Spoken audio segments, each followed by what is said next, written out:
کنفرانس 4 جنایت علیه بشریت و مصونیت از مجازات به مناسبت 35مین سالگرد قتل عام 30,000 زندانی سیاسی. سخنرانی‌های پروفسور ویلناس واداپالاس، قاضی دادگاه عمومی اتحادیه اروپا 2013، شیلا پایلان، وکیل بین المللی حقوق بشر و مشاور حقوقی سازمان ملل به مدت 15 سال.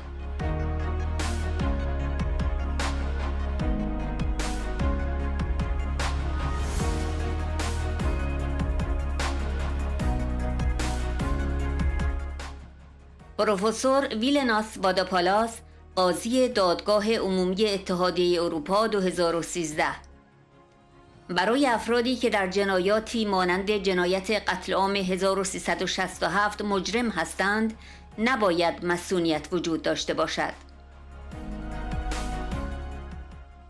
قتل عام 67 طبق قانون لیتوانی نسل کشی است و مشمول پیگرد قانونی به دلیل کشتار و نابودی گروه‌های سیاسی هم می شود.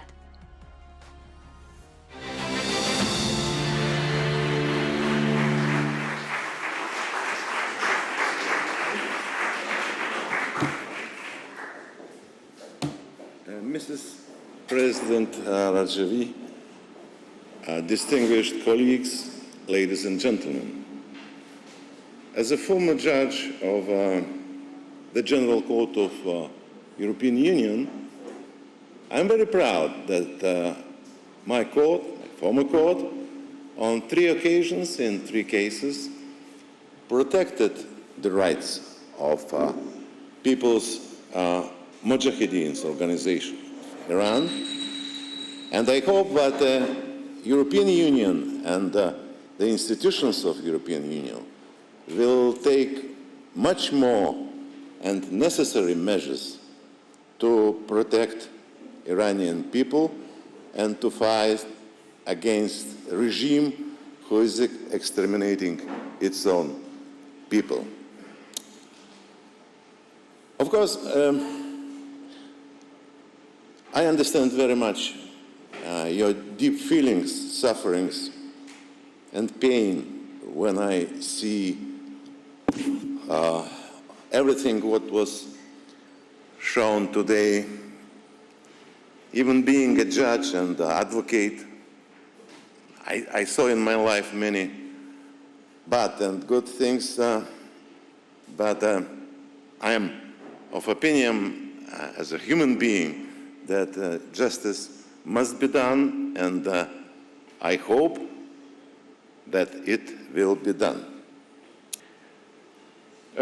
With regard to European Union institutions, of course, the European Union, as you know, has undertaken many measures against the regime of Iran, but in my opinion,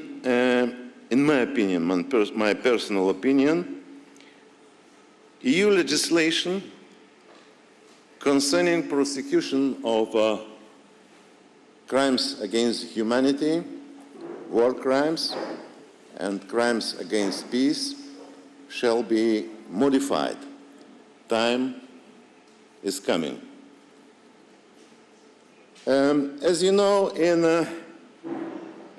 January this year, European Parliament adopted a resolution concerning atrocities in Iran. And it is very important that the Parliament, European Parliament, called the Council to undertake very important legislative measures, in my opinion. First of all, called also the member states of the European Union. So, shortly speaking, according to this resolution of the European Parliament, Council shall take all measures in member states to preserve and share all evidence concerning atrocities in Iran, and it is very important what you are doing here, Mrs. President, and your organization. It is great. Also, I don't have time to speak about the Swedish case of universal jurisdiction, but I am sure that it is necessary now, on the level of the European Union, to establish rules, maybe even to amend European arrest warrant legislation, to establish universal jurisdiction in order to make it binding to prosecute crimes against humanity, war crimes, and crimes against peace. Of course, there should be no immunity for persons who are guilty for such crimes as this crime of massacre of 1988. There is no immunity of state also. Secondly, shortly speaking, a little bit about the experience of my country, Lithuania. It was mentioned already today that Lithuania adopted legislation, for example, and according to this legislation, the notion of genocide was extended. So, for example, this terrible story of people Mujahideen's organization. According to our legislation, genocide is also prosecution and killing and extermination of political group. This is very important, in my opinion.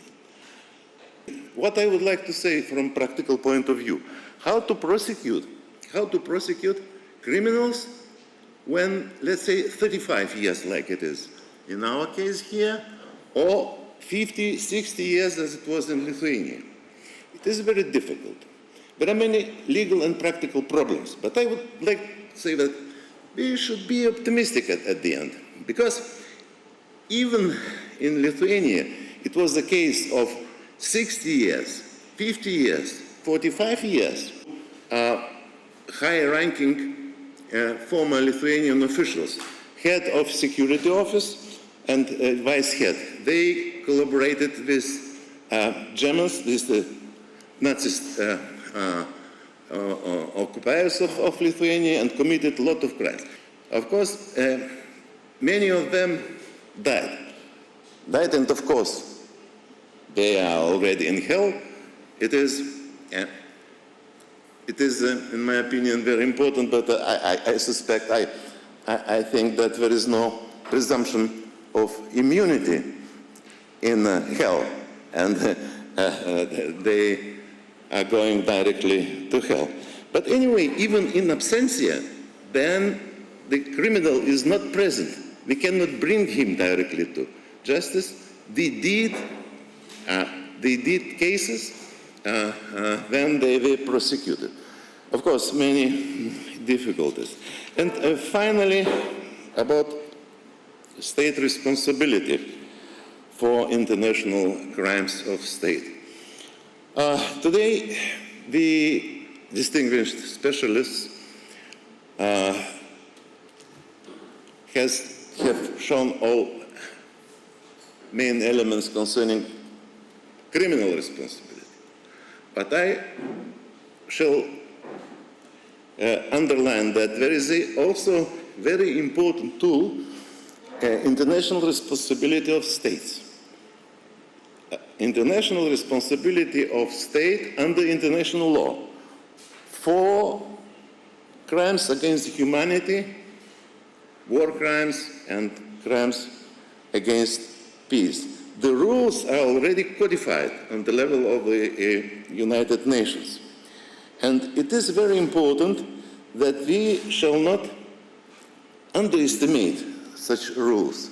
We are speaking always, it is very important, about criminal responsibility, even than the crimes they committed 35 years ago and so on. But according to international law, a state is responsible for international crimes of state. It means, first of all, according to rules codified by International Law Commission of the United Nations, it means that no state shall recognize legality of continuing situation. This is the duty of the states to not recognize. Secondly, all members of the international community, all member states may, and in my opinion shall, take measures against such a state, including asking for reparation for victims. In international responsibility of states, in international law, always we have state victim and state who committed international crime. Here, with regard to Iran, only Iranian citizens were victims, and still Iranian citizens are suffering. What to do? According to the rules of international responsibility of states, all member states of international community may claim responsibility of Iran, and I hope very much that new Iranian government, democratic Iranian government, I hope very much, because experience of my state, of my country shows me, that a new government, democratic government, will do everything which is necessary to prosecute, if it will be possible in future, inshallah. But I hope very much that it will be done, and the Iranian state will ensure reparation.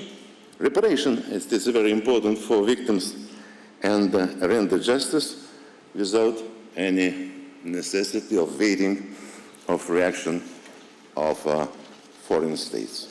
Thank you.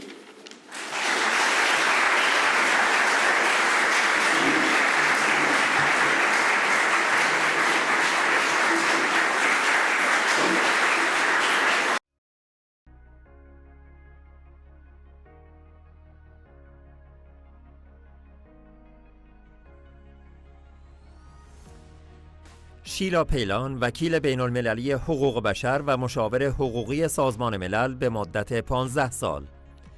ایران در تابستان 1367 شاهد یکی از غم‌انگیزترین و وحشیانه‌ترین حوادث تاریخ خود بود. ده‌ها هزار زندانی سیاسی به صورت فراقانونی اعدام شدند. این قتل عام بر اساس فتوای خمینی و آنچه کارشناسان آن را جنایت علیه بشریت و حتی نسل کشی تشخیص دادند صورت گرفت. عاملان این جنایت همچنان از مجازات مصون هستند و حتی برخی از آنها از جمله ابراهیم رئیسی در پست‌های بالا و رهبری مشغول شدند. خوشبختانه برخی از کسانی که در زمان قتل عام 1367 در زندان بودند زنده ماندند و شاهدان زنده این جنایت فجیع هستند. آنها که بعداً به آلبانی منتقل شدند باید به هر قیمتی از آنها محافظت کرد، زیرا برای هر گونه تحقیق در مورد قتل عامها در آینده بسیار مهم است.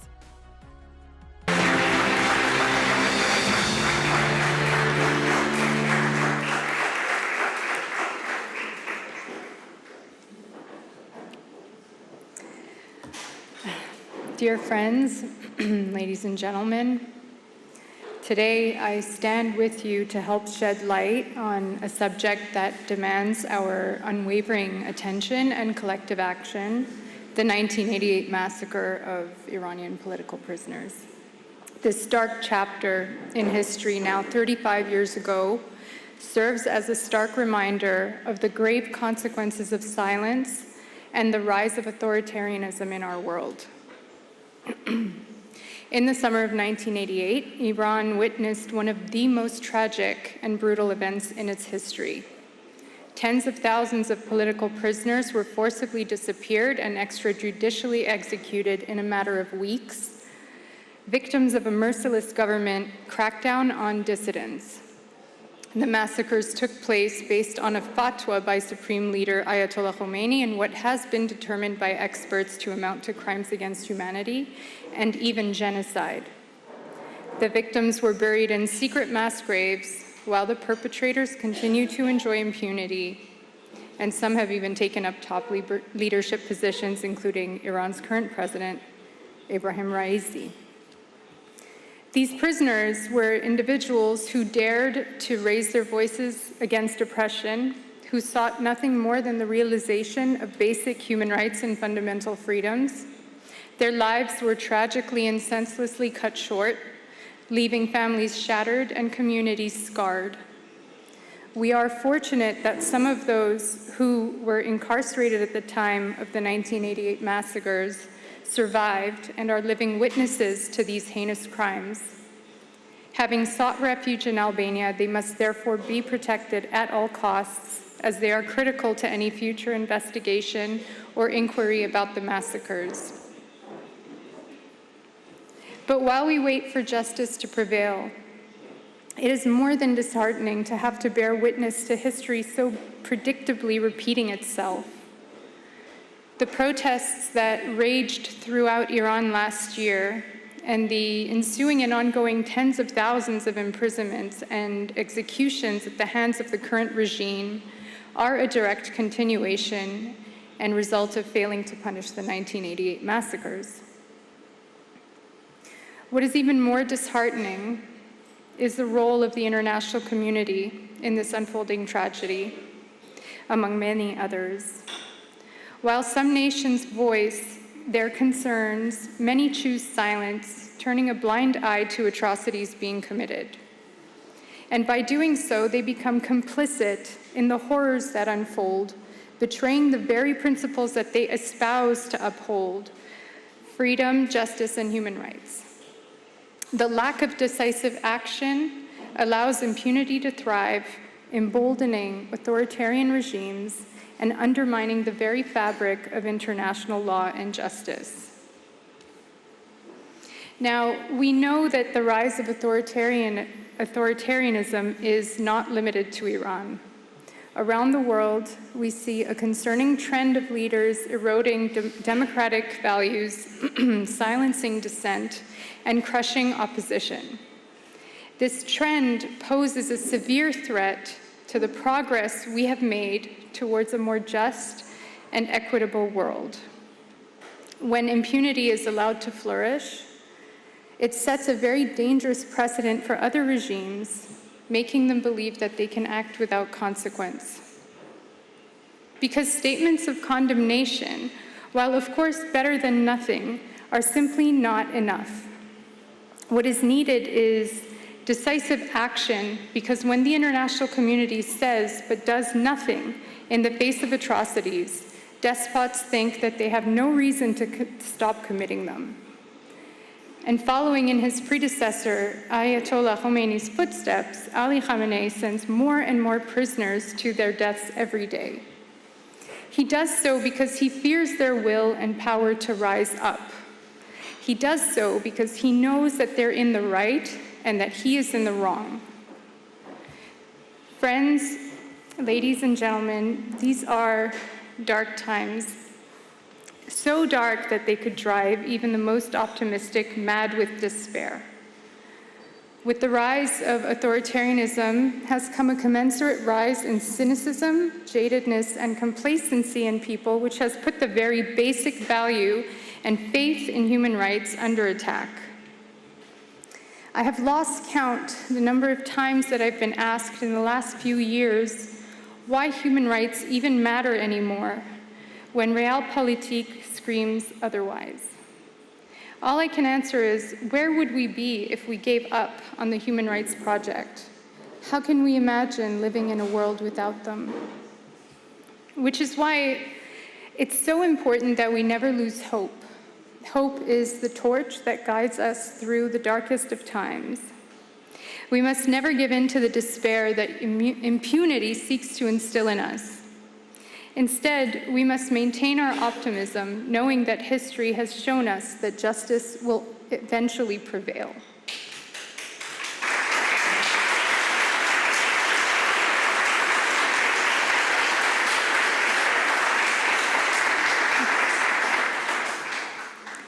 As a human rights lawyer who has spent most of her career advancing the prosecution of international crimes, I've seen it with my very own eyes.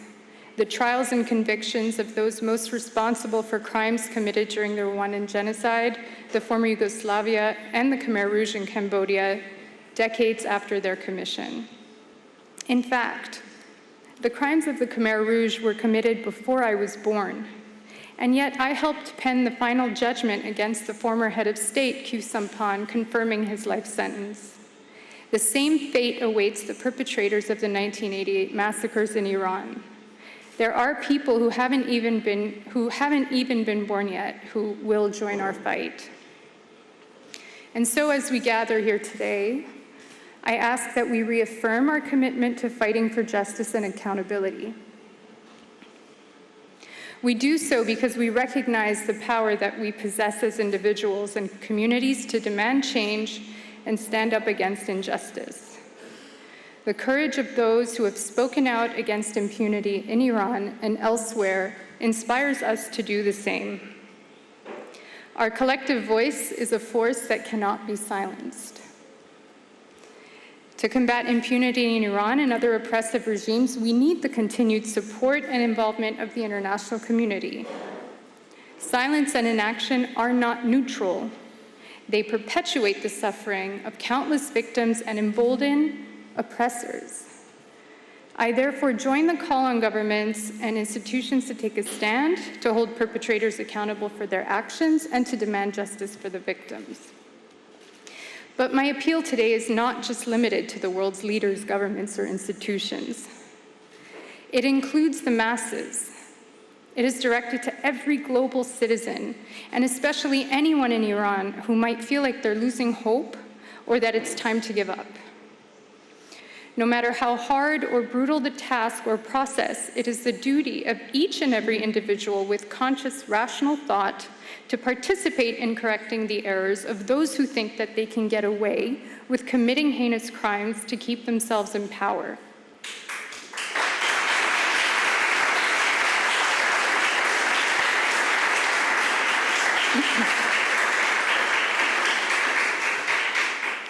And it's for this that we must commemorate the victims of the 1988 massacres, as well as all those who have suffered or perished in fighting for freedom.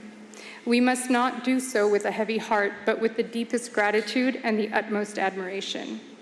These heroes deserve not just to be mourned, but also to be revered and serve as an inspiration to us all to rise against the tide of authoritarianism, advocate for justice, and maintain hope for a world where human rights are fully respected everywhere, where freedom and justice reign, and where impunity has no place.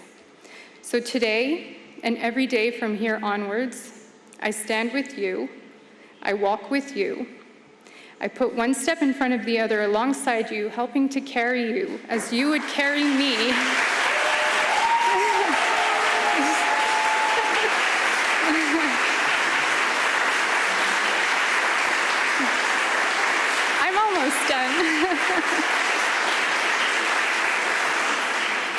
As you would carry me in our communal fight against tyranny, injustice, and impunity, all the way to the end. And with abundant faith, I look forward to celebrating with you all when Iran, not if Iran, but when Iran will finally be free. Thank you.